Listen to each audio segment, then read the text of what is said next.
லூக்கா 4ஆம் அதிகாரம் 22வது வசனம் பாருங்க. நம்ம புதிய ஏற்பாட்டில் 83வது பக்கம் எடுத்துட்டிங்களா? எல்லாரும் இயேசுவுக்கு நற்சாட்சி கொடுத்து இயேசுவனுடைய வாயிலிருந்து புறப்பட்ட கிருபையுள்ள வார்த்தைகளை குறித்து ஆச்சரியப்பட்டு என்று வேதம் சொல்லுகிறாரு. இயேசுடைய வார்த்தைகளை குறித்து ஆச்சரியப்பட்டாங்க. அவர் என்ன பேசினார்? அப்படி கிருபை உள்ள வார்த்தைகளை பேசினார் என்பதாக வேதம் சாட்சி கொடுக்கிறாரு. எல்லாரும் அவரை குறித்து சாட்சி கொடுத்தாங்க. அவருடைய பிரசங்கத்தை கேட்ட எல்லாருமே இவர் கிருபையுள்ள வார்த்தைகளை பேசுகிறார் என்று அந்த வார்த்தையினாலே ஆசீர்வதிக்கப்பட்டு சந்தோஷமாக சாட்சி கொடுத்தார்கள். அதான் ரொம்ப முக்கியம். அவர் பேசின வார்த்தைகளை குறித்து கிருபையுள்ள வார்த்தைகளை அவர் பேசுகிறார் என்று சாட்சி கொடுத்தாங்க. அப்போது நாம் ஊழியர்களாக இருந்தாலும் சரி, அவரை பின்பற்றுகிற சீஷர்களாக இருந்தாலும் நம்ம கிருபை உள்ள வார்த்தைகளை பேசணும். இயேசுவை போல நம்ம பேசணும். ஆண்டவரை உம்மை போல பேசுகிற அந்த சுபாவம், குணம் எனக்கு வேண்டும் என்று நம்ம கேட்கணும். இயேசு கிறிஸ்து கிருபை பொருந்தின வார்த்தைகளை பேசினார் என்று வேதம் சொல்லுதில்லை. அவர் என்ன வார்த்தைகள் பேசினார்? அவருடைய வார்த்தைகளை கேட்க ஜனங்கள் திசையிலிருந்து கூடி வந்தாங்க. நீங்கள் பார்த்தா அவருடைய பிரசங்கத்தை கேட்க ஜனங்கள் திரளாய் கூடி வந்தாங்க. ஒருவர் காலை ஒருவர் மிதிக்கத்தக்க அளவு கூடி வந்தாங்க. ஏன்னா அவருடைய வாயிலிருந்து புறப்பட்ட வார்த்தைகள் கிருபை உள்ள வார்த்தைகள். அது ஜனங்களுக்கு ஆறுதலை கொண்டு வந்தது.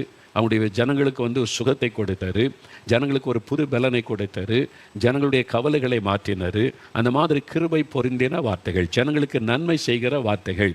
அதனால தான் அவர் வாயிலிருந்து புறப்படுகிற வார்த்தைகளை கேட்க அவர் ஜெபாலயத்துக்கு போனால் அங்கே கூட்டம், கடற்கரைக்கு போனால் அங்கே கூட்டம், இயேசு கிறிஸ்து ஒரு மைதானத்தில் ஒரு வனாந்தரத்தில் கூடினால் அங்கே கூட்டம். அவர் எங்கே போனாலும் ஜனங்க கூடி வந்து அவர் என்ன பேசுவார் என்று கேட்க ஆவலோடு காத்திருந்தாங்க. ஏனென்றால் அவருடைய வாயிலிருந்து புறப்பட்ட வார்த்தைகள் கிருபை பொருந்தின வார்த்தைகள். எப்படி அவ்வளவு ஜனங்கள் தாகத்தோடு அவருடைய பிரசங்கத்தை கேட்க வந்தாங்க? அது இயேசுடைய வாயிலிருந்து புறப்படுகிற வார்த்தைகளை கவனிச்சாங்க அப்படின்னு சொன்னால், மார்க் 6ஆம் அதிகாரம் 34ஆம் வசனத்தில் வாசிக்கும்போது இயேசு கிறிஸ்து மனது உருகி அவர்களுக்கு உபதேசிக்க தொடங்கினார் என்று வேறு சொல்லுகிறார். அப்போ இயேசு ஜனங்களோடு பேசும்போது, எனக்கு பேச்சு திறமை இருக்குது, அடுக்கு மொழியில் நான் பேசிடுவேன், பேசக்கூடிய ஞானெல்லாம் எனக்கு இருக்குது, எனக்கு அந்த வசனம் தெரியும், இந்த வசனம் தெரியும், அந்த வசனத்தை பார், இந்த வசனத்தை பார், அப்படிலாம் பெருமையாக அவர் பேசவில்லை. அடுக்கு மொழியிலெல்லாம் அவர் பேசவில்லை. சாதாரணமாக எளிமையாக மக்கள் புரிந்து கொள்ளுகிற வண்ணமாகத்தான் இயேசு சாதாரணமாக அவர் பேசினார். அவருடைய பேச்சில் அப்படி என்ன அவ்வளோ காரியம் இருந்தது என்றால், அவர் மனது உருகி பேசினார். ஜனங்களை பார்த்து, ஐயோ இந்த ஜனங்க பாவம், மெய்ப்பனல்லாத ஆடு போல் இருக்கிறாங்க, அவனுக்கு தேவாலயம் இருக்குது, ஆசாரியர்கள் இருக்கிறாங்க, பலி செலுத்துதல் இருக்குது, எல்லாம் இருக்குது, வேதம் இருக்குது, ஆனால் நிம்மதி இல்லை, சமாதானம் இல்லை, ஆறுதல் இல்லை, எதிர்காலத்தை கொடுத்த நம்பிக்கை இல்லை, ஜனங்க சோர்ந்து போய் இருக்கிறாங்க. அவங்கள பார்த்து அவர் மனது உருகினார். அதனால அவருடைய வாயிலிருந்து கிருபை பொருந்தின வார்த்தைகள் வெளிப்பட்டது. அதனால தான் அவருடைய பிரசங்கத்தை கேட்கவே ஜனங்கள் திரளாய் கூடி வந்தாங்க. அதே மாதிரி நீங்கள் ஒரு பிரசங்கியாராக இருக்கலாம், போதகராக இருக்கலாம், சபையில் பிரசங்கிக்கலாம், சுவிசேஷகராக இருக்கலாம். உங்களுடைய வாயிலிருந்து புறப்படுகிற வார்த்தை கிருபை உள்ளதாக இருக்கணும். ஜனங்களுக்குடைய ஆறுதலையும் ஜீவனையும் கொண்டு வருகிறதா இருக்கணும். இயேசுவை போல நம்ம பேசணும். நான் அப்படி தான் ஆண்டவர் உம்மை போல நான் பிரசங்கம் பண்ண எனக்கு கிருபை தாங்க, உம்மை போல கிருபை பொருந்தின வார்த்தைகளை பேச கிருபை தாங்க, உம்மை போல ஜனங்களை உயிர்ப்பிக்கிற, அவங்களுக்கு சுகத்தையும் ஆறுதலையும் கொடுக்கிற வார்த்தைகளை பேச கிருபை தாங்க. அதான் அந்த கிருபை உள்ள வார்த்தைகள். நீங்கள் மத்தேயு 7ஆம் அதிகாரம் பாருங்களேன். மத்தேயு 7ஆம் அதிகாரத்தில் மத்தேயு 5, 6, 7 இந்த 3 அதிகாரங்களும் இயேசு செய்த மலை பிரசங்கம். இது உலக பிரசித்தி பெற்ற ஒரு பிரசங்கம். இந்த மாதிரி யாருமே பேசினது கிடையாது. இதுக்கு நிகராக கூட ஒருவரும் பேசினது கிடையாது. இந்த மலை பிரசங்கம் மத்தேயு 5, 6, 7 இந்த அதிகாரங்கள் தான் காந்தி அடிகள், நம்முடைய தேச தந்தை காந்தி அடிகளை குறித்து சொல்கிறோம்ல. இந்த வசனத்தை வாசிக்கும் போது தான் அவர் தொடப்பட்டு கவரப்பட்டு இயேசு கிறிஸ்து சொன்னார், ஒரு கன்னத்தில் அறைந்தால் மறு கன்னத்தை திருப்பி காட்டு, திருப்பி அடிக்காத அப்படின்னு சொல்லி கொடுத்தது இயேசு. உன்னுடைய மேல் இருக்கிற துண்டை ஒருத்தை எடுத்துக்கொள்ள விரும்பினால் இந்த இதையும் வச்சுக்கன்னு கழட்டி கொடுத்துரு, அன்றைக்கி போய் சண்டை போட்டுக்கிட்டு இருக்காத, அந்த மாதிரி விட்டு கொடு, இதெல்லாம் சொல்லி கொடுத்தவர் இயேசு கிறிஸ்து. அது மாதிரி நீதி நிமித்தம் துன்பப்படுகிறவர்கள் பாக்கியவான்கள். நீ நீதிக்காகத்தான் துன்பப்படுற, சோர்ந்து போகாத, துன்பந்தான், பாடுதான், சகித்துக்கொள், இதெல்லாம் அந்த அதிகாரத்தில் சொல்லி இருக்கிறார். அப்போ ஒரு மனிதனுடைய வாழ்க்கைக்கு தேவையான எல்லா சத்தியங்களையும் இந்த 3 அதிகாரத்தில் இயேசு சொல்லியிருக்கு. அதுதான் காந்தியடிகளை சுதந்திரத்திற்காக போராடும்படிக்கு அமைதியாக பாடுகளை சகித்து அடி வாங்கி கொண்டு பொறுமையாக இருந்து நம்ம சுதந்திர போராட்டத்தை செய்யணும்னு சொல்லி எதிர்த்தாக்குதல் நடத்தாதபடிக்கு அடிகளை வாங்கி கொண்டு நம்ம சகித்து கொண்டு நம்ம சுதந்திரம் பெற முடியும் என்கிற எண்ணம் காந்தியடிக்குள்ளே வந்தது இந்த அதிகாரங்களை வாசித்து தான். அதை வைத்து தான் அவங்க இந்த மாதிரி போராட்டத்தை முன்னெடுத்து சுதந்திரம் வாங்க பிரயாசப்பட்டார்கள். அதனால தான் உலக அளவில் காந்தியடிகளுடைய போராட்டம் போற்றப்படுகிறது. அவங்க ஜனங்களை தூண்டி விட்டு துப்பாக்கி எடு சுடு கொல்லுன்ற மாதிரி நடத்தவில்லை. அடித்தாலும் வாங்கிக்க, திருப்பி அடிக்காத, ரத்தம் சிந்தினாலும் பரவாயில்லை, சகித்துக்கொள், இதெல்லாம் இயேசுடைய போதனை. இதுதான் அவருக்குள்ளே மாற்றத்தை கொண்டு வந்தது. ஆனால் நிறைய கிறிஸ்தவங்களுக்குள்ளே இந்த போதனை மாற்றத்தை ஏன் கொண்டு வர மாட்டேங்குதுன்னு எனக்கு தெரியல. ஏன்னு சொன்னால் நம்ம அதை அப்படி கருத்தாக வாசிக்கிறது இல்லை. சும்மா கடமைக்காக அப்படி வாசித்துட்டு போய்கிட்டே இருக்கிறோம். பைபிளை வாசித்து முடிச்சுட்டேன்றோம், நம்ம இதை வாசித்துட்டேன்றோம். வாசித்து முடித்து என்ன பிரயோஜனம்? உங்கள் வாழ்க்கையில் என்ன மாற்றம்? அந்த வசனம் உங்களுக்குள்ளே என்ன கிரியை செய்கிறத யோசிக்கணும். அவர் பேசினதெல்லாம் கிருபை பொருந்தின வார்த்தைகள், நம்மை உயிர்ப்பிக்கிற வார்த்தைகள்.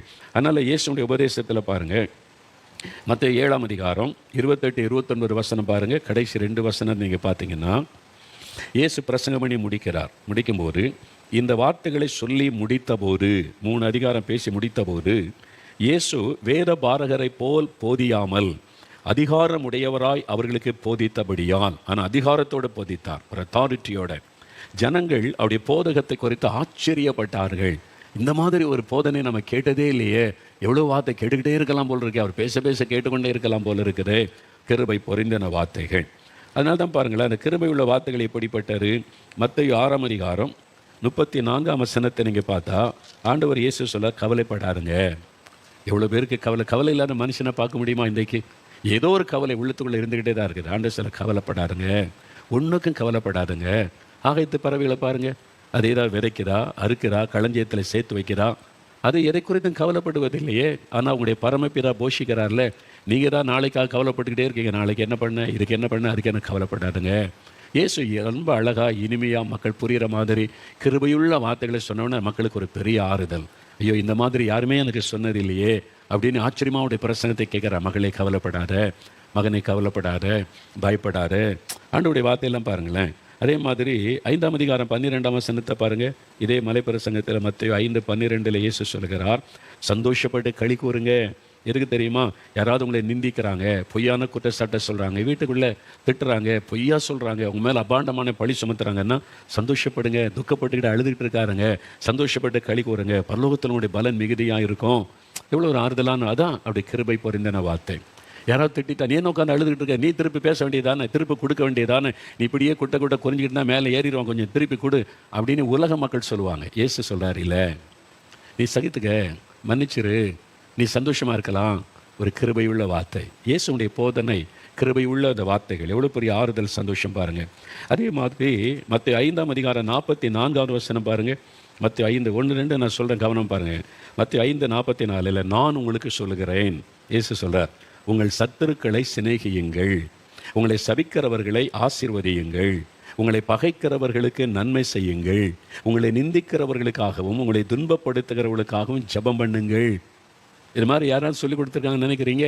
பொதுவாக சொல்லுவாங்க, எல்லா மதமும் இதை தான் சொல்லுது, எல்லா கடவுளை தான் சொல்லுவாங்க.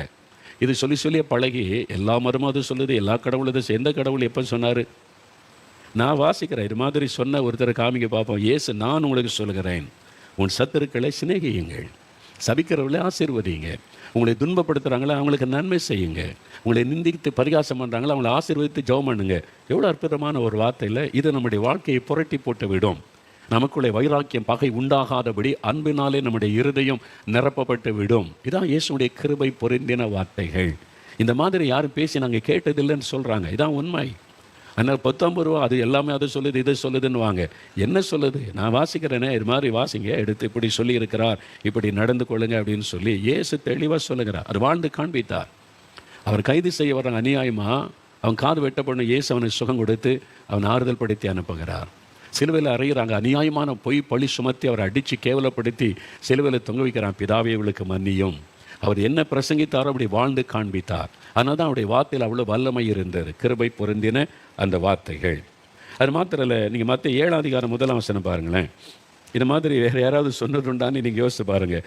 மத்தேயு 7ஆம் அதிகாரம் 1ஆம் வசனம், நீங்கள் குற்றவாளிகள் என்று தீர்க்கப்படாதபடிக்கு மற்றவர்களை குற்றவாளிகள் என்று தீர்க்காதிருங்கள். நம்ம டக்குன்னு அடுத்தால குற்றப்படுது, இவர் சரி கிடையாது, இவர் இப்படி பண்ணிட்டார், அப்படி நமக்கு சம்மந்தமே இருக்காது, கண்டம்னேஷன் பண்ணிடுவோம், அவ்வளோதான், நரகத்துக்கு அனுப்பிடுவோம், முடிஞ்சதுன்னு சொல்லி. ஆண்டவர் சொல்கிறாரு, நீ மற்றவர்களை குற்றவாளியாக நீங்கள் தீர்க்காதிருங்க.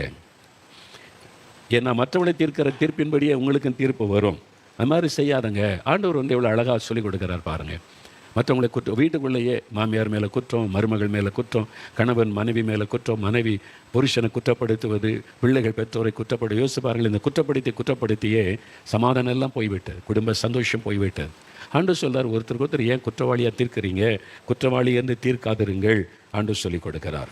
அப்போ ஆறுதலாக ஆண்டவர் பேசுகிறார். பக்தி விருத்திக்கு ஏதுவானதை ஆண்டவர் பேசுகிறதை நீங்கள் பார்க்க முடியும். ஏன் நீங்கள் மற்றவங்களை குற்றப்படுத்தாதுங்கன்னு ஆண்டவர் சொல்கிறார் தெரியுமா? ஆண்டவர் எப்போவுமே யாரையும் குற்றப்படுத்துவதில்லை. இயேசுடைய பிரசங்கத்தை பாருங்கள், யாரையும் அவர் குற்றப்படுத்தினதே இல்லை. வேற பார்க்கிற பரிசேரை உங்களுக்கு ஐயோ அது சொல்லார். எப்போன்னா அப்படி இப்போ ஊழியத்தினுடைய 3.5 ஆண்டு ஊழியத்தின் கடைசி பகுதியில் அவங்க மனம் திரும்பாமல் நிர்விசாரமாக இருந்து மக்களையெல்லாம் பாதிப்புக்குள்ளாக்கி அவங்க போதனை சரியில்லை, வாழ்க்கை சரியில்லைன்ன உடனே வேதபாரகரை பரிசேரை உங்களுக்கு ஐயோ ஆண்டவர் கடினமாக சொல்கிறார். சில பட்டணங்களை கடிந்த கப்பர்நகூமே உனக்கு ஐயோ, அந்த மாதிரி ஆண்டவர் பேசினாரே தவிர வேற பாரகர் எவ்வளோ பேர் இருக்காங்க, பரிசேயர் எவ்வளோ பேர் இருக்காங்க. யார் யார் பேர் சொல்லி திட்டினாரா? அவன் பேரை சொல்லி உனக்கு ஐயோடா அப்படின்னு இயேசு யாராவது சொன்னாரா? இல்லை. ஏன்னா அதில் நல்லவங்களும் இருந்தாங்க, கேட்டவங்களும் இருந்தாங்க. பரிசேயரில் வேதத்தை உண்மையாக கடைப்பிடித்து நடக்கிற நல்லவங்களும் இருந்தாங்க, இயேசுவின் போதனை கேட்டு மனம் திரும்பினவங்க இருந்தாங்க. என்ன சொன்னாலும் நாங்கள் மனம் திரும்ப மாட்டோம், இப்படி தான் இருப்போன்னு நிர்விசாரத்தோடு இருந்தவங்களும் இருந்தாங்க. அதனால் ஆண்டவர் யாரையும் பாருங்கள் பேர் சொல்லி இவங்க தான் குற்றவாளின்னு கை நீட்டி யாரையும் சொல்லவில்லை. அவர் பொதுவாக எல்லாருக்குமே போதனை கொடுத்தார், பொதுவாக கடிந்து கொண்டார். அதைத்தான் இயேசுடைய ஊழியத்தில் நம்ம பார்க்க முடியும். ஆனால் இன்றைக்கு நாம் ஊழியக்காரர்கள் ஒரு ஆளை பேர் சொல்லி திட்டுறது, ஊழியக்காரன் பேர் சொல்லி திட்டுறது, இவருன்னு கரெக்டாக அவ்வளோதான் சொல்லி பரிகாசம் பண்ணுவது, இது கர்த்தருடைய ஒரு வழி அல்ல, இயேசுவனுடைய ஒரு வழி அல்ல. சிலர் உடனே சொன்னாங்க யோவான் ஸ்நானகன் ஆக்கும் அப்படின்னு. யோவான் ஸ்நானகன் நேரில் வந்தவங்களை பார்த்து நேரில் சொன்னார். நீங்கள் பாருங்கள், யோவான் ஸ்நானகன் விரியன் பாம்பு குட்டிகளேன்னு யாரும் சொன்னார்? நேரில் வந்தவங்களை பார்த்து மனம் திரும்பு, நீ விரியன் பாம்பு குட்டி, உன் உள்ளத்தில் அப்படி விஷம் இருக்குது அப்படின்னு பேசினார். அவரை தேடி வந்தவங்களை டைரெக்டாக பேசி இப்படி செய்யுங்கன்னு சொன்னார். யாரும் ஒருத்தன அதிகாரத்தில் உள்ளவங்களையே தவறை கண்டித்து பேசினார், அவ்வளோதான். மற்றபடி யார் மேலே ஒரு பகையோ உணர்வோ தன்னுடைய பெருமைக்காக அடுத்தவங்களை திட்டி பேசுகிறது அதெல்லாம் இல்லை. இன்றைக்கி வாட்ஸ்அப்பில் பாருங்கள், யார் யாரோ என்னென்னோ பேசுகிறாங்க ஊழியக்காரனை பற்றி, அடுத்தவங்களை பற்றி. அரசியல்வாதிகளும் அப்படி தான், பொதுவாளர்களும் அப்படி தான். இந்த பேர் யூடியூபராக, அவங்க பேர் யூடியூபர். அவங்க என்ன பண்ணாங்க தெரியுமா? அவங்களுக்கு நிறைய பேருக்கு தெரியுமா? அவங்க யூடியூப் சேனல் ஆரம்பித்து நீங்கள் சப்ஸ்கிரைப் பண்ணுங்கள், லைக் பண்ணுங்கன்னு சொல்கிறாங்களா? ஏன் சொல்கிறாங்க தெரியுமா? இதில் எவ்வளோ பேர் சப்ஸ்கிரைப் பண்ணுறீங்களோ அவங்களுக்கு காசு வரும். நிறைய பேர் பார்க்க அதில் விளம்பரம் போட்டு அவங்க காசு சம்பாதிக்கிறாங்க. அதில் ஒரு பெர்சன்டேஜ் இந்த யூடியூபருக்கு கிடைக்கும். இவங்க வீட்டில் உட்காந்துட்டு பணம் சம்பாதிக்கிறதுக்கு தான் யூடியூப் சேனல் நடத்துகிறாங்க, பணம் சம்பாதிக்கிறதுக்கு. அப்போ நிறைய காசு அவங்களுக்கு வரும். அப்போ எவ்வளோ பேர் பார்க்குறாங்களோ அவ்வளோ காசு வரும். அப்போ எவ்வளோ பேர் நிறைய பேர் பார்க்க வைக்கணும், என்ன பண்ணணும்? அவன்கிட்ட பேசுறதுக்கு நல்ல செய்தியே கிடையாது, அவன் பேசுகிறது ஒருத்தரும் கேட்க மாட்டாங்க. அப்போது பிரபலமான ஆளை திட்டுனா, அப்படி ஒரு தலைப்பை போட்டு மோகன்லாஸ் அப்படி பண்ணார் இப்படி பண்ணார்னு பேசுனா, அதை பாப்பா உடனே என்ன நடந்தது அப்படின்னு, அப்போ அவனுக்கு காசு வரும். அடுத்த ஊழியக்காரரை கிரிட்டிசைஸ் பண்ணி திட்டி பணம் சம்பாதிக்கிற கேவலமான காரியத்தை செய்கிறவங்க தான் இந்த பரிகாசம் பண்ணுகிற யூடியூபர்ஸ். அடுத்தவங்களுக்கு திட்டி அவங்கள பற்றி இல்லாத பொல்லாத செய்திகளை பரப்பி, நீங்கள் பாருங்கள் தலைப்பு போட்டிருப்பாங்க, ஒன்று உள்ளே போய் பார்த்தா அந்த நியூஸே இருக்காது. நீங்கள் பார்த்துருக்கீங்களா? சில யூடியூபர் போட்டிருப்பாங்க, உள்ளே போய் நீங்கள் பார்த்தீங்கன்னா அது உள்ளே அந்த மெசேஜே இருக்காது. அப்போ இது பணம் சம்பாதிக்கிறதற்கு, அப்போ இது மற்றவங்களை குற்றவாளியாக சொல்லி அதில் பணம் சம்பாதிக்கிற ஒரு கூட்டம் இருக்கிறாங்க. அவங்கள தங்களை பெரிய நீதிமான் மாதிரி பேசுகிறாரு. அதான் ஒரு ஊழியக்காரன் கேட்டிருக்கிறாரு, நீ என்ன பெரிய மாதிரி ஊழியக்காரன் பேரெல்லாம் சொல்லி திட்டுறேன்னா, பவுல் அவர் நிருபத்தில் எழுதலையா, இதுங்க இவங்களை பேர்லாம் எழுதியிருக்கிறாருன்னா, நீ பவுலை மாதிரி ஊழியம் செய்தா அப்படி எழுது சொல்லு, பவுலை மாதிரி நீ ஊழியம் செய்றியான்னு கேட்டார். பதிலே சொல்லலை. ஒரு நயா பைசா பிரயோஜனம் கிடையாது. ஒருத்தனுக்கு சுவிசேஷம் சொல்கிறது கிடையாது, ஒருத்தருக்கும் ஜெபம் பண்ணுறது கிடையாது. சும்மா உட்காந்துட்டு அடுத்தவங்களை திட்டி பணம் சம்பாதிக்கிற கேவலமான காரியத்தை செய்கிற அந்த பிசாசனுடைய ஊழியர்கள் இவங்கெல்லாம். எப்படி சொல்கிறீங்க நீங்களும் கடினமாக சொல்கிறீங்களேன்னா, வசனம் சொல்கிறத பாருங்கள். வெளிப்படுத்தின விசேஷம் 12ஆம் அதிகாரம் 10வது வசனம் எடுங்க. வெளிப்படுத்தின விசேஷம் 12ஆம் அதிகாரம் 10வது வசனம். இங்கே ஆண்டவர் ஒரு காரியம் சொல்ல, வெளிப்படுத்த 12:10 என்ன சொல்லுங்க, பின்பகுதியை பாருங்கள். அப்பொழுது அது முன் அந்த வசனம் முழுதும் பாருங்கள். அப்பொழுது வானத்திலே ஒரு பெரிய சத்தம் உண்டாகி, இப்பொழுது ரட்சிப்பும் வல்லமையும் நமது தேவனுடைய ராஜ்யமும் அவருடைய கிறிஸ்துவின் அதிகாரமும் உண்டாயிருக்கிறது. இரவும் பகலும் நம்முடைய தேவனுக்கு முன்பாக நம்முடைய சகோதரர் மேல் குற்றம் சுமத்தும் பொருட்டு அவர்கள் மேல் குற்றம் சாட்டுகிறவன் தாழ தள்ளப்பட்டு போனான். குற்றம் சாட்டுகிறவன், இரவும் பகலும் குற்றம் சொல்லி கொண்டிருக்கிறவன். யார் இவன் அப்படின்னா சாத்தான். சாத்தானுடைய சுபாவம் தான் இரவும் பகலும் தேவனுடைய பிள்ளைகளை குற்றம் சொல்லிக்கிட்டே இருக்கிறார், குறை சொல்லிக்கிட்டே இருக்கிறார், குற்றம் சொல்லிக்கிட்டே இருக்கிறார். ஒரு ஆட்கள் மனம் திரும்புவதற்கு வசனத்தை வைத்து கடிந்து மனம் திரும்புவதற்குள்ளே நடத்துவது வேறு. குற்றம் சொல்லி பேசி கிண்டல் அடித்து பரிகாசம் பண்ணி பேசிக்கிட்டே இருப்பாங்கல்ல, அது வேறு. அது பிசாசனுடைய சுபாவம். சிலர் எனக்கு இது கர்த்தர் எனக்கு கொடுத்த ஊழியம், அதனால தான் நான் எழுதுகிறேன், எல்லா ஊழியரை பற்றி எழுதுகிறேன். அப்படி ஒரு ஊழியமே கிடையாது. எங்கே இருக்குது பைபிள்? அப்படி ஒரு ஊழியமே கிடையாது. அப்போஸ்தலர் இருக்கிறாங்க, மேய்ப்பர் இருக்கிறாங்க, சுவிசேஷம் இப்படி தான் ஊழியம் இருக்குது. அடுத்தவங்களுக்கு குற்றம் சொல்லி பேசுறது எழுதுறது இப்படி ஒரு ஊழியம் பைபிளில் கிடையாது. அது பிசாசனுடைய ஊழியம். அது அவங்க அந்த அந்த சமயத்தில் வஞ்சிக்கப்பட்டு போனதுனால அதை ஊழியமாக செய்யலாம். அதனால் என்ன பிரயோஜனம் சொல்லி பாருங்கள். இயேசு பாருங்கள், ஒரு காலத்தில் ஒருத்தர் பத்திரிகையில் எழுதி எழுதி எழுதி எல்லா ஊழியரையும் திட்டி எழுதி யார் யாரை பற்றி எழுதினார் அவங்களாம் நல்ல ஊழி செய்து ஆத்மாராயம் பண்ணி வளர்ந்துருக்கிறாங்க. அவர் என்ன பண்ணுறான்னு பாருங்கள், நயா பைசாக்கு பிரயோஜனம் கிடையாது. எவ்வளோ ஆத்மா ரட்சிக்கப்பட்டாங்க, எவ்வளோ பேருக்கு சுவிசேஷம் அறிவிச்சிருக்கிறாங்க, யோசித்து பாருங்கள். இதை மாதிரி தான் இன்றைக்கு யூடியூப்பில் உட்காந்து மற்றவங்களை திட்டி பேசுவார். அது சரியானதல்ல. இயேசு கிருபை பொருந்தின வார்த்தைகளை பேசினார். எல்லாரும் உட்காந்து குறை பேசிக்கிட்டா இருந்தார். இயேசு கிறிஸ்து ஜனங்களை உற்சாகப்படுத்தினார், தைரியப்படுத்தினார். நேரில் வர்றாங்க, அது மாதிரி பரிசேன் வரனா டைரெக்டாக கண்டிச்சார். நீ மறுபடியும் பரவாயிட்டால் தேவனுடைய ராஜ்யத்தை காண முடியாது. டைரெக்டாக பேசினார். எங்கேயும் இருக்கிற ஆளை வச்சு பேர் சொல்லி திட்டி கொண்டு இருக்கவில்லை. அதெல்லாம் வேதத்தின்படி தப்பு. அது மற்றவங்களை குற்றப்படுத்தி பேசுகிறது, அடுத்தவங்களை பற்றி பேச நீங்களே நானும் யார்? அது அவங்களுடைய பர்சனல் காரியம். உபதேசம் கள்ள உபதேசம் பண்ணாங்கன்னா இது கள்ள உபதேசம், இந்த உபதேசத்தை நம்பாருங்கன்னு சொல்லலை, வேதத்துக்கு புறம்பானதுன்னு. அவங்க வீட்டு கல்யாணம், அவங்க வீட்டில் குழந்தை பிறக்கிறது, அவங்க குடும்பத்தில் ஃபங்க்ஷன் எல்லாம் எடுத்து பேசுறதுக்கு யாருக்கு அதிகாரம் கொடுக்கப்பட்டிருக்கிறார்? எங்கே இருக்கிற பைபிள் அப்படி அதிகாரம் கொடுக்கப்பட்டிருக்கிறார்? அது அவங்களுடைய பர்சனல் ஒரு அரசியல் காரியத்துக்கு, அரசியலில் இருக்கிறவங்க கூட நாகரிகம் தெரிந்து பேசுகிறாங்க. அவங்களுடைய பர்சனல் காரியத்தை பேச மாட்டாங்க. அரசியல் காரியத்தில் எப்படி ஈடுபடுறாங்க அதை பேசுவன்றாங்க. ஆனால் கிறிஸ்தவ இதில் தான் சிலர் இந்த ஒழுங்கினமாக இஷ்டத்துக்கு ஏன்னோ கத்தருக்கு பெரிய ஊழியம் கொடுத்துட்ட மாதிரி அது பிசாசனுடைய ஊழியம். வசனத்தில் சொல்லியிருக்கல, சகோதரர் மீது குற்றம் சாட்டுகிறவன். அதை வசனம் சொல்லு, இயேசுவை பற்றி பிரசங்கம் பண்ணுற ஆளை பற்றியே குற்றம் சாட்டுகிறவர்கள். அது ஒரு பொதுவாக நடக்குதுன்னா பொதுவாக அந்த குற்றத்தை சொல்லணும். இந்த மாதிரி கிறிஸ்தவ உலகத்தில் ஜாதி பார்க்குறாங்க, இது பாவம். இந்த மாதிரி கள்ள உபதேசம் பண்ணுறாங்க, இது பாவம். இந்த மாதிரி லஞ்சம் வாங்குறாங்க, அது பாவம். வரதட்சணை கிறிஸ்தவம் வாங்குறது பாவம். இதெல்லாம் நம்ம கண்டிக்கலாம். பொதுவாக குறிப்பிட்ட ஒரு ஆளை சொல்லி இந்த ஆள் அப்படி பண்ணுறா அப்படின்னு பேசுகிறது வேதத்தின்படி ஒழுங்கு அல்ல. அது டைரெக்டாக பேசணும், மேடையெல்லாம் பேசக்கூடாது. இயேசு அப்படி பேசலையே. இயேசு கிறிஸ்துவுடைய வாயிலிருந்து கிருபை பொருந்தின வார்த்தைகள் வெளிப்பட்டது. சீசர்களை டைரெக்டாக கடிந்து கொள்கிறார். எனக்கு அப்பாலே போய் சாத்தானே நேரடியாக பேசினார். அவர் எல்லாரும் கூட்டி சீசரை கூட பாருங்கள், பேதருக்குள்ளே பிசாசு வந்துட்டு அவன் பிசாசு அப்படின்னு சொன்னார் இயேசு கிறிஸ்து. அவனை டைரெக்டாக கடிந்து கொள்கிறார், அவ்வளோதான். அது மாதிரி தான் இயேசு, உங்களுக்குள்ளும் ஒருவன் பிசாசாக இருக்கிறான் அப்படின்னு யூதாஸ் தான் சீசலுக்கே தெரியல. அவன் போய் நான்கு கொண்டு செத்த பிறகு தான் அவனுக்கு தெரிகிறது. அதுதான் இயேசுனுடைய ஒரு அருமையான ஒரு வாழ்க்கை முறை. இயேசுவை பின்பற்றுகிற நாமும் அவரை பின்பற்றணும், அவரை போல் நடக்கணும். அதனால் நம்முடைய வார்த்தைகளை குறித்து கவனமாக இருக்கணும். கிருபை பொருள் பக்திக்கு விருத்திக்கு ஏதுவான வார்த்தை பேசுங்க. நீங்கள் குறை சொல்லி பேசி அந்த பிரசங்கத்தை கேட்குற எல்லாருக்குள்ள அந்த குறை சொல்கிற ஆவியே வந்துடுது. அவங்களும் குறை சொல்கிறத ரொம்ப பெருமையாக நினச்சி அது ஒரு பெரிய ஊழியமாக நினச்சி சிலர் செய்கிறாங்க. நியாய திருப்பி நாள் வரும்போது தான் தெரிய வேடிக்கை. அங்கே நிற்கணும் இல்லை கத்தருக்கு முன்னால். ஆண்டு சொல்ல, பிறனுடைய வேலைக்காரனை குற்றப்படுத்த நீ யார்? Who are you? இன்னொருத்தனுடைய வேலைக்காரன் மீது குற்றம் சொல்ல நீ யார்? இயேசுவை கேட்குறார். பைபிள் எழுதியிருக்குல்ல, அது அவனுடைய வேலைக்காரன். எஜமான் கேட்பார். இயேசு கிறிஸ்து தானே எஜமான். அவர் கேட்பார், நீ யார் அவனை குற்றப்படுத்த? பைபிள் இருக்கிற வசனம். அதுக்கப்புறம் என்ன அர்த்தம்? தயவு செய்து சும்மா இஷ்டத்துக்கு பேசி மக்கள் பாராட்டுறாங்க, கை தட்டுறாங்க. நாளைக்கு கர்த்தருடைய நியாய தீர்ப்பில் நிற்கும்போது கை தட்டுறவங்களாம் எங்கே காணாமல் போயிடுவாங்க. அறிந்து கொள்ளுங்கள், வசனத்தின்படி இயேசுவை போலவா. இயேசு இப்படி பேசுவாரா? ஒரு ஊழியக்கார மேடையில் இயேசு இப்படி பேசுவாரா, இயேசு இப்படி சொல்லுவாரா என்பதில் கவனம் செலுத்தணும். கிருபை உள்ள வார்த்தை, இது மக்களை பாதிக்கிற விஷயம். அதனால் நம்ம பேசுகிற வார்த்தையில் கவனம் இருக்கணும், கனிவு இருக்கணும். அது மாதிரி வீட்டுகளை கூட எல்லா தெய்வ பிள்ளைகளும் உங்கள் வீட்டில் எத்தனை பேர் கனிவாக பேசுகிறீங்க, அன்பாக பேசுகிறீங்க, கிருபை உள்ள வார்த்தை பேசுகிறீங்க? எப்பவுமே சிடு கோவப்பட்டு எரிச்சலோட மற்றவங்களை பற்றி பேசி குற்றப்படுத்தி வீட்டிலையே சமாதானம் இல்லை. ஏன்னா உங்கள் வாயிலிருந்து கிருபை உள்ள வார்த்தை வர மாட்டேங்குது. எப்பவும் மற்றவங்களை திட்டுறது, குறை சொல்கிறது, அந்த வார்த்தை இருக்கிறதுனால வீட்டுக்குள்ளே கணவன் மனைவி பிள்ளைகள் பெற்ற எல்லாருக்குள்ளே சமாதானம் இல்லை. ஒரு அன்பான வார்த்தை பேசுங்க, கனிவான வார்த்தை பேசுங்க. அப்போது பக்தி விருத்திக்கு ஏதுவான வார்த்தை பேசுங்க. அதுதான் குடும்பத்தில் சமாதானத்தை கொண்டு வரும். சபைக்குள்ளே கூட எல்லா காரியத்திலும் இயேசுவை போல கிருபை பொருந்தின வார்த்தைகள் நம்ம பேசணும். ஆண்டவரே, நான் கிருபை உள்ள வார்த்தைகளை பேசணும், அந்த நாவை நீங்கள் பொறுப்படுத்திக் கொள்ளுங்க அப்படின்னு ஜெபிக்கணும். இதில் சில முக்கியமான காரியம் பைபிளில் இருக்குது. இதில் ரொம்ப கவனம் செலுத்தணும். நீங்கள் யாக்கோபு எழுதின நிருபம் 1ஆம் அதிகாரம் எடுங்க. பைபிளில் யாக்கோபு எழுதின நிருபம் 1ஆம் அதிகாரம் எடுங்க. ரொம்ப அருமையான காரியம் சொல்லப்படுகிறாரு. அப்போஸ்தலனாகிய யாக்கோபு எழுதின நிருபத்தில் 1ஆம் அதிகாரம் 26வது வசனம் பாருங்கள். 313 பக்கம் புதிய ஏற்பாட்டில் எடுத்துட்டிங்களா? 313 பக்கம். அதில் 1ஆம் அதிகாரம் 26வது வசனம் பாருங்கள். உங்களில் ஒருவன் தன் நாவை அடக்காமல், இஷ்டப்படி பேசுகிறது, உன் நாவை நீ அடக்கணும். உன் நாவை அடக்காமல் தன் இருதயத்தை வஞ்சித்து, நாவை அடக்காமல் நீ பேசுனீங்கன்னா உங்கள் இருதயத்தில் நீங்கள் வஞ்சிக்கப்பட்டு போயிட்டீங்கன்னு அர்த்தம். ஏன்னா சகோதரன் மீது குற்றம் சாட்டுகிற பிசாசு உங்களை வஞ்சித்துட்டான் அப்படின்னு அர்த்தம். நீங்கள் அந்த ஒரு காரியத்தில் வஞ்சிக்கப்பட்டு இருக்கிறீங்க அப்படின்னு அர்த்தம். அப்போ தன் இருதயத்தை வஞ்சித்து தன்னை தேவ பக்தி உள்ளவன் என்று எண்ணினால் அவனுடைய தேவ பக்தி வீணாக இருக்கும். வெயின், அது வீணான பக்தி, அது மெய்யான பக்தி அல்ல. உன் நாவை நீ அடக்கணும். ஒரு நாவில் கண்டதையும் பேசக்கூடாது.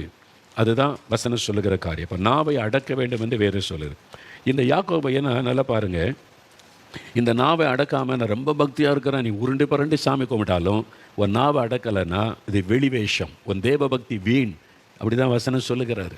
நீ எவ்வளோ பக்தி உள்ளவனாக காணப்பட்டாலும் நாவில் என்ன பேசுகிற வார்த்தை இருக்குது, மற்றவங்களை காயப்படுத்துகிற வார்த்தை, மற்றவர்களை குற்றப்படுத்துகிற வார்த்தை, மற்றவர்களை கேவலப்படுத்துகிற வார்த்தை, மற்றவர்களை அவமானப்படுத்துகிற வார்த்தை, அதை பேசி பேசி பேசி உன்னுடைய தேவ பக்தி வீண். அது வீணான தேவ பக்தின்னு வசனம் சொல்லுகிறார். நீ ரொம்ப பக்தி உள்ளவன்னு நினச்சா நீ சும்மா ஏமாந்து போகாத, உன் வீணான பக்தி அப்படின்னு வசனம் சொல்லுகிறார். இப்போது 3ஆம் அதிகாரம், யாக்கோபு 3ஆம் அதிகாரத்தில் 3ஆம் வசனம் முதல் பாருங்கள். 314 பக்கம் புதிய ஏற்பாடில் எடுத்துட்டிங்களா? அது பாருங்கள், பைபிள் வசனத்தை பாருங்கள். இந்த வசனத்தை கவனிங்க. யாக்கோபு 3ஆம் அதிகாரம் 3-10 சில வசனம் பாருங்கள், வாசிக்கிறேன். பைபிளை கவனிங்க, பாருங்கள். குதிரைகள் நமக்கு கீழ்ப்படியும்படிக்கு அவைகளின் வாய்களில் கடிவாளம் போட்டு அவைகளுடைய முழு சரீரத்தை திருப்பி நடத்துகிறோம். கப்பல்களையும் பாருங்கள், அவைகள் மகா பெரியவர்களாக இருந்தாலும் கடும் காற்றுகளால் அடிபட்டாலும் அவைகளை நடத்துகிறவன் போகும்படி யோசிக்கிற இடம் எதுவோ அவ்விடத்திற்கு நேராக மிகவும் சிறிதான சுக்கானாலே திருப்பப்படும். அப்படியே நாவும் சிறிய அவயவமாக இருந்தும் பெருமையானவைகளை பேசும். பாருங்கள், சிறிய நெருப்பு எவ்வளவு பெரிய காட்டை கொளுத்தி விடுகிறது. நாவும் நெருப்புத்தான், அது அநீதி நிறைந்த உலகம். நம்முடைய அவயவங்களிலே நாவானது முழு சரீரத்தையும் கரைப்படுத்தி ஆயுள் சக்கரத்தை கொளுத்தி விடுகிறதாயும் நரக அக்னியினால் கொளுத்தப்படுகிறதாயும் இருக்கிறது. சகலவிதமான மிருகங்கள், பறவைகள், ஊரும் பிராணிகள், நீர்வாழும் ஜந்துக்கள் ஆகிய இவைகளின் சுபாவம் மனுஷ சுபாவத்தால் அடக்கப்பட்டதும் உண்டு. நாவை அடக்க ஒரு மனுஷனாலும் கூடாது. அது அடங்காத பொல்லாங்குள்ளதும் சாவுக்கேதுவான விஷம் நிறைந்ததுமாயிருக்கிறது. அதனாலே நாம் பிதாவாகிய தேவனை துதிக்கிறோம். தேவனுடைய சாயலின்படி உண்டாக்கப்பட்ட மனுஷரை அதனாலே சபிக்கிறோம். துதித்தலும் சபித்தலும் ஒரே வாயிலிருந்து புறப்படுகிறது. என் சகோதரரே, இப்படி இருக்கலாகாது. எவ்வளோ அருமையாக வசனம் பார்த்தீங்களா? குதிரை, அவ்வளோ பெரிய குதிரையை எதை வச்சு திருப்புறாங்க? இவ்வளோண்டு கடிவாளம் அதில் போட்டுப்பாங்களா, அதை வச்சு திருப்பிடுவாங்க. பெரிய குதிரை, திடகாத்திரமான குதிரை, பெரிய கப்பல், பிரம்மாண்டமான கப்பல், 5000 பேர்லாம் பிரயாணப்படுற பெரிய கப்பல் இருக்கிறாரு. அவ்வளோ பெரிய கப்பலை எப்படி திருப்புறாங்கன்னா, ஒரு சின்ன சுக்கான் இவ்வளோ சைஸாக இருக்குது, அதை வச்சு கப்பல் அப்படியே திருப்பிடுறாங்க. அதே மாதிரி தான் நாவு சிறிய அவயவம். அது அவயவமாக இருந்தும் அது பெரிய நெருப்பை ஒரு சின்ன நெருப்பை ஒரு காட்டையை கொளுத்தி விடுற மாதிரி உங்கள் வாயிலிருந்து புறப்படுகிற ஒரு வார்த்தை உங்களுடைய வாழ்க்கையை கொளுத்தி விட அழிச்சிடும். அப்படி தான் வசனம் சொல்லுகிறார். ஒரு சின்ன நெருப்பு எப்படி ஒரு பெரிய காட்டை அழிக்கிறோ, அதே மாதிரி உன்னுடைய சின்ன நாவிலிருந்து புறப்படுகிற ஒரு வார்த்தை உன் வாழ்க்கை சக்கரத்தை கொளுத்தி விட அழித்து விடும் என்று. அதனால் நாவை அடக்க ஒரு மனிதனாலும் கூடாது. நாவை அடக்கணும் அப்படின்னு வசனம் சொல்லுது. நாவை அடக்க ஒரு மனுஷனாலும் கூடாது அப்படின்னு சொல்லப்பட்டிருக்கு. அப்போ நம்மளால் அடக்க முடியாது. நம்முடைய நாவை அடக்குகிற ஒருவர் இருக்கிறார். அவர் கையில் நம்ம ஒப்பு கொடுக்கணும். ஆண்டவரே, என் நாவை அடக்கி ஆளுகை செய்யுங்க. என் நாவில் இப்படி பெருமையான வார்த்தை பேசக்கூடாது, அடுத்தவங்களை பற்றி பேசக்கூடாது, கிருபை பொருந்த வார்த்தை வரணும், யாரையும் காயப்படுத்தும்படி நான் பேசிவிடக்கூடாது. என் நாவை நீங்கள் அடக்கணும்னு நாவை ஆண்டவருக்கு ஒப்பு கொடுக்கணும். உங்கள் நாவை ஒப்பு கொடுத்துட்டிங்கன்னா உங்கள் குடும்பத்துக்குள்ளே சமாதானம் வந்துவிடும். நிறைய குடும்ப சமாதானம் பாதிக்கப்படுவது கணவன் வாயிலிருந்து புறப்படுகிற ஒரு வார்த்தை, மனைவியினுடைய வாயிலிருந்து புறப்படுகிற ஒரு வார்த்தை நிறைய பேருடைய உள்ளத்தை உடைத்து காயப்படுத்திவிடும். அது நிறைய வாழ்நாள் முழுவதும் அது வேதனை கொண்டு வந்துவிடும். கசப்பையும் வெறுப்பையும் உள்ளத்திலே விதைத்து விடும். அதனால தான் உங்களுடைய நாவை குறித்து ஜாக்கிரதையாக இருங்கன்னு வேதம் எச்சரிக்கிறது. நாவை ஆண்டவருக்கு ஒப்பு கொடுக்க வேண்டும். நாவை ஆவியானவர் ஆளுகை செய்ய இடம் கொடுக்கணும். நீங்கள் பாருங்களேன், இயேசு கிறிஸ்து 3.5 ஆண்டு காலம் எவ்வளவோ பேசினார். அவரை பரியாசம் பண்ணுறாங்க, கேலி பண்ணுறாங்க, கேள்வி கேட்குறாங்க, எல்லாத்துக்கும் பதில் சொன்னார். எந்த இடத்துலையாவது நான் அவசரப்பட்டு பேசிட்டேன், ஐம் சாரி, இந்த வார்த்தை பேசியிருக்கூடா, நீ மன்னிப்பு கேட்ட மாதிரி ஏதாவது இருக்க பைபிளில்? கிடையாது. ஏன் தெரியுமா? பேச முன்னால் அவர் யோசித்தார், ஜெபம் பண்ணினார். நம்ம பேசிட்டு அப்புறம் உட்காந்து ஐயோ இப்படி பேசிட்டேன், இப்படி பேசியிருக்கூடாது, அதனால் பாதிப்பை உண்டாக்கி விட்டு நம்ம யோசிப்போம். அதனால் தயவு செய்து உங்களுடைய வாயிலிருந்து வார்த்தை வர முன்னால் இன்றைக்கி வந்து அது என்ன, எந்த வார்த்தை எப்படிப்பட்டதுன்னு யோசித்து ஜெபம் பண்ணி இந்த வார்த்தை பேசலாமா சொல்லலாமான்னு பேசணும். நாங்கள் ஒரு மேடையிலேருந்து பேசுகிறதெல்லாம் உங்கள் மத்தியில் இத்தனை 45 வருஷமாக பிரசங்க ஊழியம் செய்கிறேன். இன்றைக்கு மேடையில் ஏறும்போது கூட நான் முழங்கால் படிக்கிட்டு ஜெபித்த, ஆண்டவரே நாவை நீங்கள் பொறுப்பெடுங்க, உமக்கு சித்தமில்லாத எதையும் நான் பேசிடக்கூடாது, ஆண்டவர் மாம்சத்தில் எதையும் நான் பேசிடக்கூடாது, ஆவியானவர் என் நாவை பயன்படுத்தி பேசுங்க, ஒப்பு கொடுத்து ஜெபிச்சுட்டு தான் இன்றைக்கு நான் மேடையில் ஏறி பிரசங்கம் பண்ணுவது. மாம்சத்தில், மனுஷகத்தில், மாம்ச வைராக்கியத்தில் பேசினா பிரசங்கம் நல்லாயிருக்கும், வீரமாக தான் இருக்கும். ஆனால் அது பெரிய விளைவுகளை, பாதிப்புகளை உண்டாக்கிவிடும். அதனால தான் ஆண்டவர்கிட்ட ஒப்பு கொடுத்து ஜெபிப்பார். ஏன்னா நம்ம பேசுகிறது நமக்கு கரெக்டாக தெரியும். அடுத்தவங்க பார்வையில் எப்படி இருக்குன்னு யோசிக்கணும். நான் தப்பாக ஒன்று சொல்லலையேன்னு நினைப்போம். நமக்கு அது தப்பாக இல்லை, அது எடுத்துக்கொள்ளுகிற அவங்களுக்கு அது தப்பாக தெரியும்.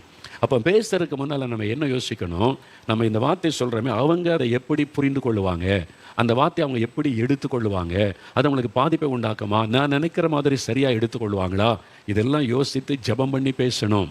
அப்போ தான் அது பாதிப்பை உண்டாக்காது. நம்ம என்ன சொல்ல, நான் கரெக்டாக தான் பேசுகிறேன், நான் பேசலன்னு தப்பு, கரெக்ட் தானே, கரெக்டு தான், அது உலகத்தின் பார்வையிலே கரெக்டு, ஆவிக்குறை நிலைமையில தவறு. அப்படி நம்ம பேசக்கூடாது. உங்கள் வாயில் இந்த வார்த்தை வரக்கூடாது. பல சமயம் நான் பேசிட்டு ஆண்டவர்கிட்ட போய் அழுது மன்னிப்பு கேட்டிருக்கேன். ஆண்டவரே இந்த இடத்துல அப்படி பேசிடக்கூடாது, நான் பேசிட்டேனே, உம்மை துக்கப்படுத்திட்டேனே, அவங்கள காயப்படுத்திட்டேனே, ஆண்டவர்கிட்ட அழுது நான் ஜெபம் பண்ணி மன்னிப்பு கேட்டிருக்கிறேன். அப்போது ஆண்டவர் சொன்னது, பேசுகிறதுக்கு பொறுமையாரு, அவசரப்பட்டு பேசாதங்க, ஒரு காரியத்தை உள்வாங்கி நிதானமாக ஜெபம் பண்ணி அதன் பிறகு பேசுங்க. இயேசு கிறிஸ்து எந்த இடத்துல அவசரப்பட்டு பேசவே இல்லை. அப்படி வார்த்தையிலே குற்றம் கண்டுபிடிக்கிறதுக்கு ஒரு கூட்டம் வந்துக்கிட்டே இருந்தாங்க. ஒரு விபச்சார ஸ்திரியை கொண்டு வந்து நிறுத்தி, மோசே நியாயப்பிரமாணத்தில் இருக்கு, விபச்சார செய்கிற பெண்ணை கல்லறிந்து கொல்லணும், அதனால இவன் மேலே கல்லறியணும், இப்போ நீங்கள் என்ன சொல்கிறீங்க அப்படின்னு கேட்குறாங்க. அவங்கெல்லாம் வேறு பாருங்க பரிசையெல்லாம் இருக்கிறாங்க, பைபிள் வச்சுருக்கிறாங்க. உனக்கு வசனம் தெரியல, நீ இப்போ அதன்படி செஞ்சிட வேண்டியதானே. இயேசு கிறிஸ்துவை ஏன் கூட்டிகிட்டு வந்த, அவரை குற்றப்படுத்தணும், அவருடைய பேச்சில் நம்ம குற்றப்படுத்திடணும், ஏதாவது ஒன்று அவசரப்பட்டு பேச வச்சு அதில் அவர் வந்து குற்றப்படுத்திடணும்னு சொல்லி திரும்ப திரும்ப கேட்குறாங்க. ஏசு அமைதியாகவே இருக்கிறார், எழுதிக்கிட்டே இருக்கிறார் அமைதியாக. ஏன் அவர் அமைதியாக டக்குன்னு பதில் சொல்லியிருக்கிறான்ல, நீங்களாம் பாவம் செய்யலையா, யார்கிட்ட பாவம் இல்லை, ஓன்ட்ட இல்லையா நீ யோக்கியனா அப்படின்லாம் பேசியிருந்தால் பயந்துருப்பாங்க. ஏசு அவளை நிதானமாக எழுதிக்கிட்டே இருக்கிறார். ஆண்டவர் இவங்களுக்கு என்ன பதில் சொல்கிற மனசில் ஜெபம் பண்ணிக்கிட்டே இருந்திருப்பார். இவங்களுக்கு என்ன பதில் சொல்கிறது, பிதாகிட்டேருந்து செய்தியை வாங்கி ஆண்டவர் சொல்கிறாரு, உங்களில் பாவம் இல்லாதவன் முதலாவது, எவ்வளோ சிம்பிளாக சொல்கிறார், முதலாவது கல்லறிய கடவன். யார்கிட்ட பாவம் இல்லையோ நீ முதல் கல்லறின்னு அவர் எழுதிக்கிட்டே இருக்கிறார். அவ்வளோதான், ஒரே ஒரு சிம்பிள் வார்த்தை, வேறு வாக்குவாதம் பண்ணலை, விதண்டாவாரம் பண்ணலை. நீ யோக்கியனா, நீ உங்களை கூட்டு வந்திருக்கிற, உன் பாவம் எனக்கு தெரியாதா, நீ அந்த குற்றம் கண்டுபிடிக்க வந்திருக்க, ஒன்றும் அவர் பேசலை, அமைதியாக ஒரே சிம்பிளான ஒரு வார்த்தை. இப்படி நம்ம மாறணும், நம்ம ஒவ்வொருவரும் மாறணும். இயேசுவை பின்பற்றுகிற சீஷர்கள் பொறுமையாக இருக்க, அமைதியாக இருக்க, யார் என்ன பேசினாலும் பொறுமையாக கவனித்து பதில் சொல்லணுமா வேண்டாமா. பாருங்கள், நிறைய பேர் பேசிட்டு யூடியூப் பேசிட்டு நான் என்ன பதில் சொல்வேன்னு பார்க்குறாங்க, கேட்குறாங்க. ஆண்டவர்கிட்ட கேட்டால் நீ ஒன்றும் பேசாத, நான் உனக்கு கொடுத்த ஊழியத்தை அதுக்கே நேரம் போதில்லை. நமக்கு கற்றுக் கொடுத்த ஊழியத்தை செய்ய வேண்டிய காலையிலேருந்து மதியானம் வரைக்கும் போலீஸ் ஊழியர் இங்கே கூட்டம் நடைபெற்றது.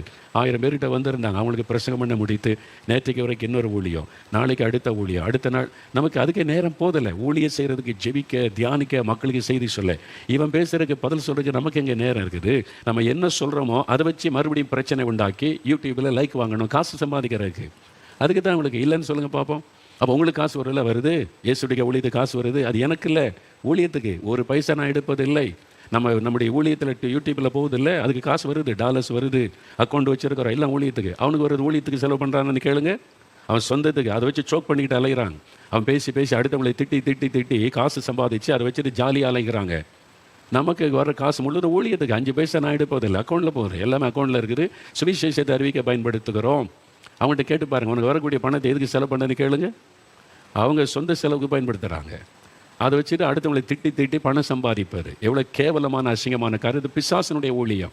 ஆண்டவர் சொன்னார், பிசாசுக்கெல்லாம் பதில் சொல்லாத, பிசாசு தான் குறை சொல்லுகிறவன், அவனுக்கு பதிலே சொல்லாத, நான் உன்னை நடத்திக்கிட்டு போய்கிட்டே இரு. அதுக்கே நமக்கு டைம் இல்லைல்ல, ஜெபிக்கிறதுக்கு நேரம் போதில்லை, பிரசங்கத்துக்கு ஆயத்தப்பட நேரம் போதில்லை. அவ்வளோ ஊழியம் கத்தை நமக்கு வச்சிருக்கிறார்.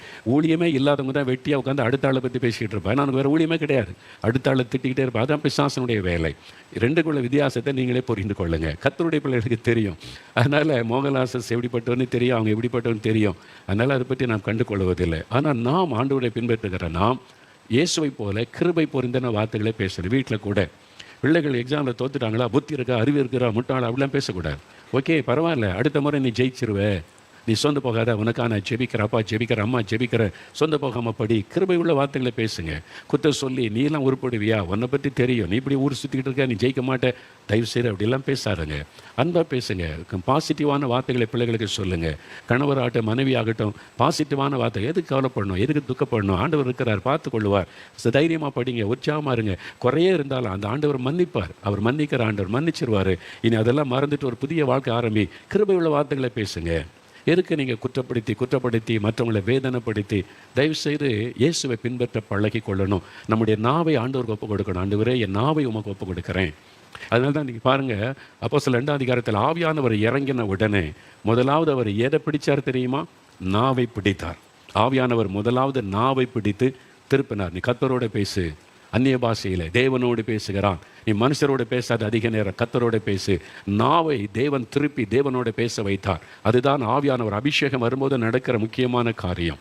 ஆவியானவர் நம்முடைய நாக்கை அவர் ஆட்கொண்டு பிதாவோடு பேச வைப்பார். அப்போ நம்முடைய வாழ்க்கை சுபாவம் மாறும். அந்நிய பாஷையில் பேச பேச பேச நம்முடைய குணங்கள் சுபாவங்கள் எல்லாம் மாறிவிடும். அதனால் மனுஷரோடு அதிகம் பேசாரு. சுற்றில இருக்க ஆள்கிட்ட பேசினா பொல்லாத இல்லாத சொல்லிக் கொடுப்பான். அவன் கைத்தட்டன் இல்லை, அதுக்காக வேணுங்கன்னு சொல்லிக் கொடுப்பான். நீங்கள் அதுக்கு இன்ட்ரெஸ்ட்டே காட்டாதுங்க, அதுக்கே இடம் கொடுக்கா. கர்த்தர் என்ன சொல்கிறான்னு கவனிங்க. சுற்றில இருக்கிற ஆள் என்ன செய்தி சொல்கிறான்னு கவனித்து பேசாதுங்க. கர்த்தர் என்ன சொல்கிறாரு அப்படின்னு கவனித்து அவரோட பேசுங்க. ஆண்டவரே இதை நான் சொல்லாமா பேசலாமா, அந்நிய பாஷையில் பேசி பேசி அவரிடத்துலேருந்து செய்தி வாங்கி அதை பேசணும். அதான் கிருபை பொரிந்த வார்த்தை. இயேசுவை போல நான் பேசணும் ஆண்டவரே, கிருபை உள்ள வார்த்தைகளை பேசணும்.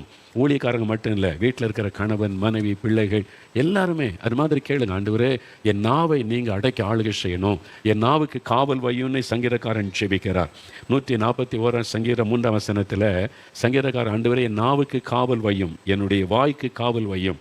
ரொம்ப அருமையான ஜெபம். வாய்க்கு காவல் வைக்க சொல்லணும். ஆண்டவரே நான் வீணானதை பேசக்கூடாது, அடுத்தவங்களை பற்றி பேசக்கூடாது, யாரையும் காயப்படுத்தபடி பேசக்கூடாது, எரிச்சல் கோபத்தோடு பேசி மற்றவங்களை துக்கப்படுத்தக்கூடாது. நான் அன்பாக பேசணும், கனிவாக பேசணும், கிருபையுள்ள வார்த்தைகளை பேசணும், சோர்ந்திருக்கிறவர்களை பலப்படுத்துகிற வார்த்தை பேசணும்.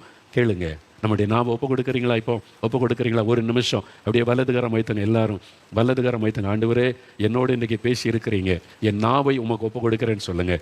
என் நாவை ஒப்பு கொடுக்குறேன். என் நாவுக்கு நீங்கள் காவல் வைங்க. நான் அனாவசியமாக பேசக்கூடாது, அடுத்தவங்களை பற்றி பேசக்கூடாது, யாரையும் நியாயம் திருக்கக்கூடாது, ஆண்டவரை யாரையும் காயப்படுத்தக்கூடாது.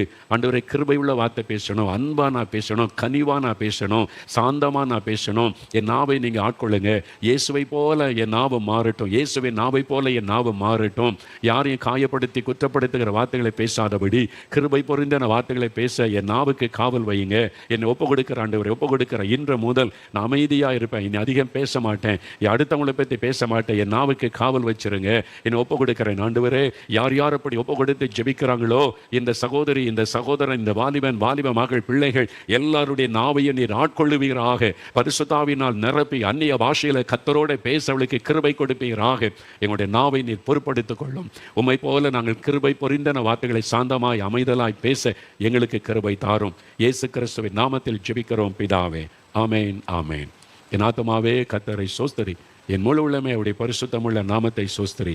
என் ஆத்துமாவே கர்த்தரை சோஸ்தரி, அவர் செய்த சகல உபகாரங்களை மறவாதே. ஆமேன், ஆமேன்.